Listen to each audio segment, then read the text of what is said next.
Good morning and happy day one of our spring into summer week. Now, welcome. Every single person on this group is welcome, and I totally understand that we are all unique. We're all in different situations, different circumstances, and I want you to take from this group what is right for you. Okay, we're all unique, and take what's relevant. I'm not here to tell you what to do. I'm here to encourage, to educate, to challenge you to maybe think differently. So this group is made up of 29 different people, which is fantastic. I would be so pleased if you could be as responsive as possible. Good morning, Margaret. If you could be as responsive as possible in the group, chatting, posting, it makes it so much more fun for everyone. And it's a great way to connect with people too. Now, I've got some notes here, which I will be looking at because I've planned it all. I've planned it all, okay. And remember, it's a judgment-free zone, and we're all supportive and it's a positive space. Now, there are people on this group who don't know who I am, so just 30 seconds of who I am. I'm Emma, I run Way to Fitness. I'm in my studio, my home studio in Devon, where I record my online classes, but I also teach community classes. So I trained as a nurse in Exeter in the 80s. Good morning, Lorna. And then worked in general practice as a practice nurse and manager for 20 plus years. So lots of nursing. Bought a Rosemary Conley franchise in 2013. Did all my exercise to music training, which was fantastic. And out of that, she went bust, but out of that, Way to Fitness was born. So I am in my 12th year of running exercise classes online and in the community. I qualified as a coach 2 years ago, a personal performance coach, and I also run Shine Brighter Coaching. So just to remind you what coaching is and what it isn't, coaching is about helping people get from where they are to where they want to be. It's future focused, all right? So that's a tiny bit about me. You've all got your own reasons for joining this group. I went back through some of the comments that you were making. Some of you were saying, you know, your summer clothes are going to be tight. You've all got different reasons, haven't you? But you're all very welcome. Okay, now a habit. Okay, this group is about habits. A habit, I looked it up, and the definition is a routine of behavior that is repeated regularly, almost automatically or subconsciously. Now, we all have habits. We can have good habits, like maybe cleaning our teeth regularly, or we can have habits that have crept in that maybe don't serve us so well. So you're going to be looking at what habits you've been developing, which maybe haven't been serving you so well. So over the last 6 to 12 months, I've been caring for my mum, and I've had a lot less time to spend on myself. And, you know, we're all different, and I've had lots of habits that have crept in because of my lack of time, and my lack of energy to do anything particularly for myself other than work and look after mum. Now, I've got more time now, so this is what prompted me to set this group up so that we can all have some time to work on our habits, all right? Now, we've got to have a reason for wanting change. Now, our reasons can be positive, they can be negative. Okay, so a negative reason for wanting change, it may well be, I mean, it could actually turn out to be positive, but sometimes you might have like a new health diagnosis. That might be a negative push to think, oh, crikey, I better do something about this. So that might be, I don't know, a diagnosis of type 2 diabetes, or a blood result that the doctor said, if you did something different, you know, we could maybe improve this. So that could be seen as a negative reason for change. Other positive reasons for change might be, oh, we've got a holiday on the horizon, or we've got a party coming up, or a big birthday. Those can be, you know, those could be seen as sort of positive reasons for wanting change. Doesn't matter. You've got your own reasons, all right? But we will generally be more motivated by positive things than negative.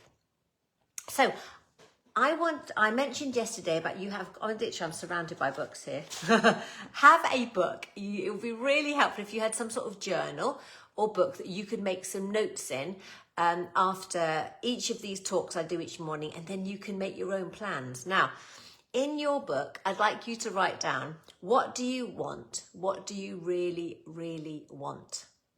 And your answers to that are going to help you plan your change, all right? At Weighty Fitness, we're very much into improving our health and fitness. This isn't about losing weight, getting skinny, getting thin, and being obsessed with the scales. Totally, I know that that's really not helpful at all. What is a good thing to be focusing on is if you are getting fitter, if you do want to lose weight, it's about how are you going to benefit. So it might well be that actually you have more energy, you ache less, you're more active.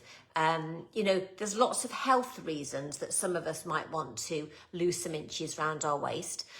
This isn't about getting thin and skinny and kind of obsessing about scales and calories. That's not where we're at all, okay? So I want you to think, what do you want? What do you really, really want? What do you want to change and what do you want to gain? Okay. The more important or real your goal is, or your why, the more successful you'll be. Now, back along, my kind of getting fit kind of story started when I was on my 39th birthday. Now, you're not going to believe this, but I'm 58 now. I mean, you will believe it. But so on my 39th birthday, I found myself to be very, very unfit. I had 2 young children. I was very overweight and I felt very overcome with my situation. But I got to my 39th birthday and I vowed, so this is a negative reason, but it worked for me. I vowed I would not be fat and 40. When you're a student nurse, you learn, well, this is how we learned in the 80s. There was a little profile of someone that got a certain condition, and they were always fair, fat, flatulent, and 40. And that was in our exams. We had to remember, oh yeah, if someone's got this condition, those are the things those are the features, and I could write about it in my essay.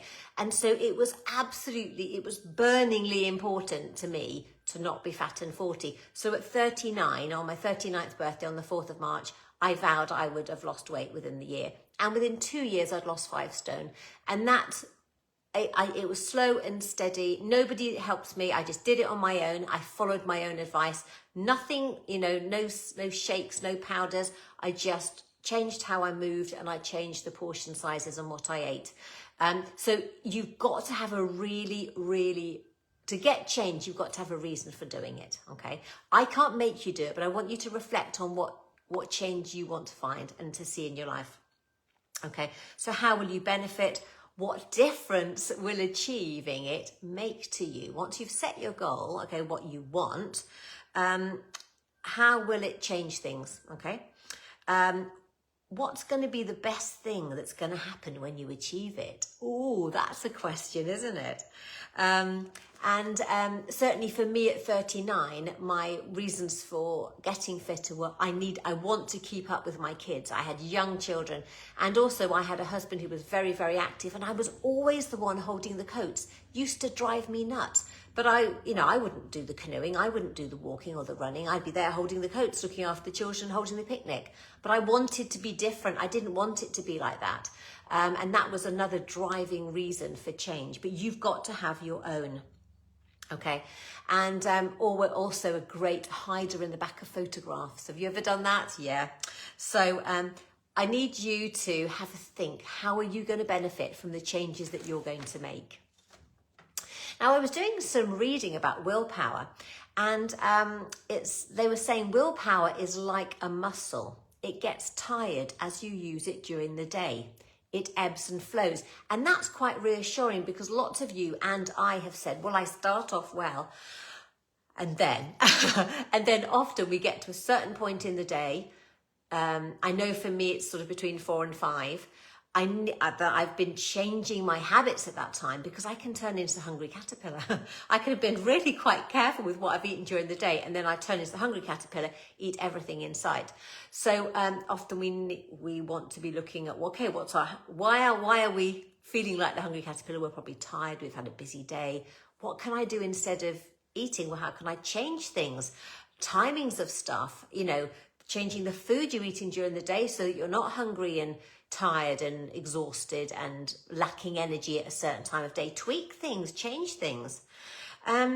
Solve the problem by picking a new habit that's easy to achieve. Okay, so for that 4 or 5 o'clock, it may well be, if that's you, it may well be that you have a drink, you have some fruit, you plan your evening meal, and you know, instead of evening snacking, you might, now it's light, you might think, I'm going to go for a walk instead. It's up to you. I'm not going to tell you what to do, but be creative about your reasons for dealing with issues that come up that stop you achieving your goal.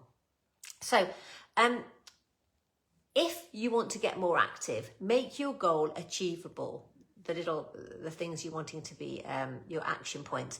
So instead of thinking, oh, I've got to get 10,000 steps a day, start with just a half an hour walk each day. If you're not active regularly at the moment, start with that. Start with a regular walk, and then you can slowly build up your steps. There is no manana number that you need to achieve in a day. And remember, it's also about intensity, isn't it? You can say, oh, look, I've walked 5,000 steps today, which is great.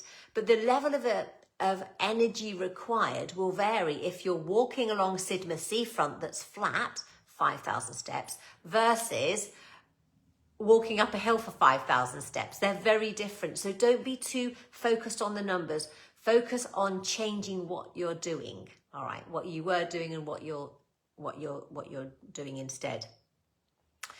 If sugar is an issue for you, rather than saying, I'm stopping all sugar, you could say, I'm going to pause. I'm going to stop my snacks between meals. Okay. Or I'm stopping my evening snacking. It's got to work for you.